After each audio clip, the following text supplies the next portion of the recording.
we have lots of data around us and which is being collected and used in as a warehouse, like web data, the data which we see on the websites, the e-commerce data, the data which we use in the transactions in business purposes, the bank transactions, etc., online trading and purchasing, and also the social networking. ठीक है, यहाँ पे एक massive amount of data हमारे पास आ जाता है social networking के through भी, जिसमें लोगों के परसेप्शंस हैं, उनके ओपिनियंस हैं।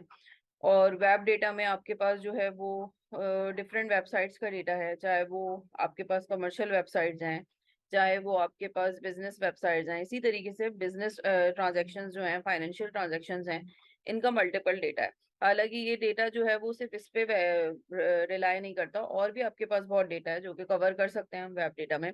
लाइक आपके पास वाटर क्वालिटी का डेटा है, एनवायरनमेंट का डेटा है, क्लाइमेट से अप्रोच का डेटा है, और डिफरेंट क्या नाम है कंट्रीज के जीडीपीज हैं, और इन सब का डेटा है। ठीक है, तो इन सब के एनालिसिस के लिए जो है वो हमें ऑफ कोर्स जरूरत पड़ती है किसी ना किसी साइंस की। So if you go through with the amount of data which is going to be discussed in the town nowadays is known as big data. Big data हर वो डेटा है जो कि एक्सपेंसिव है to manage, too hard to extract है, और उसमें उसकी वजह क्या है कि उसका वॉल्यूम बहुत ज्यादा है, और उसके अंदर वेराइटीज हैं, उसके अंदर कॉम्प्लेक्सिटीज हैं। ठीक है, वॉल्यूम तो आप समझ सकती हैं कि ये साइज ऑफ डेटा है, यानी कि साइज कितना है डेटा का, बहुत ज्यादा वेरिएबल्स हैं, बहुत huge number of data set है। लाइक अगर वो शुरू हो रहा है 1950 से लेके 2023 तक, तो बहुत सारे जो हैं वो आपके पास जो हैं वो डेटा के वैल्यूज हैं।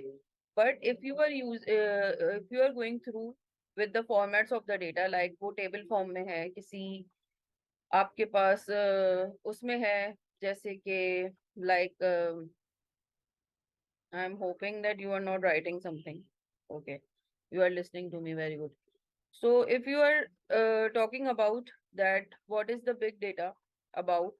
So the diversity of the sources means that how can you get these data from, and the formats of the data, like it is in the form of tables, or it is in the forms of pictures, some comments, some narrations, and what are the quality of the data sets and the structures। ठीक है, तो ये सब किस में चला जाएगा, ये आपके पास बिग डेटा में चला जाएगा। तो आपने स्टैटिस्टिक्स क्योंकि पढ़ी हुई है, जितनी भी आपने पढ़ी हुई है, और इसमें डेटा अगर आपने यूज किया है या देखा है, तो इसके जो आपको जर्नली जो आपको क्या नाम है एरियाज मिलते हैं डेटा सेट्स के, वो आपको मिलते हैं फ्रॉम आपको क्या नाम है बैंक ट्रांजैक्शन से मिल जाते हैं, या कंपनी कंट्रीज के जीडीपी से मिल जाते हैं, या आपके पास जो है वो स्टूडेंट्स का डेटा है। जो भी डेटा सेट्स हैं, जब हम इनको बड़े पिक्चर में देखते हैं, तो वो किस में चला जाता है, बिग डेटा में चला जाता है। बड़े पिक्चर का मतलब ये है कि जैसे हम देख रहे हैं कि गूगल का डेटा क्या चल रहा है, और फेसबुक है। ठीक है, तो इन सब के बहुत बड़ी बड़ी कंपनीज हैं, इन सब के बिग डेटा सेट्स हैं, तो इनको हम कैसे एनालाइज करेंगे और कैसे यूज करेंगे? तो इसके लिए जो चीज है वो है आपके पास डेटा साइंस का। डेटा साइंस का वर्ड है जो कि क्या मैनेज करता है, वो सारा अमाउंट ऑफ डेटा जो है वो मैनेज करता है, कि वो आप उसमें से क्या एक्सट्रैक्ट कर सकते हैं, क्या मैनिपुलेट कर सकते हैं, और उस डेटा में से आप किस चीज को इंटरप्रेट कर सकते हैं। इंटरप्रेट करने का मतलब ये है, या एक्सट्रैक्ट करने का मतलब ये है कि उस डेटा के हम बेसिकली इनसाइट्स देखना चाह रहे हैं। ठीक है, what are those insights of the data, कि इनसाइट्स क्या हैं डेटा के, कि कोई डेटा है अगर क्लाइमेट का, तो आगे जाके फ्लड आएगा या नहीं आएगा, फ्लड आ जाएगा तो क्या इकोनॉमिकल कंडीशंस होंगी, अगर इकोनॉमिकल कंडीशंस वर्स्ट हो गई तो क्या बैकअप प्लान है।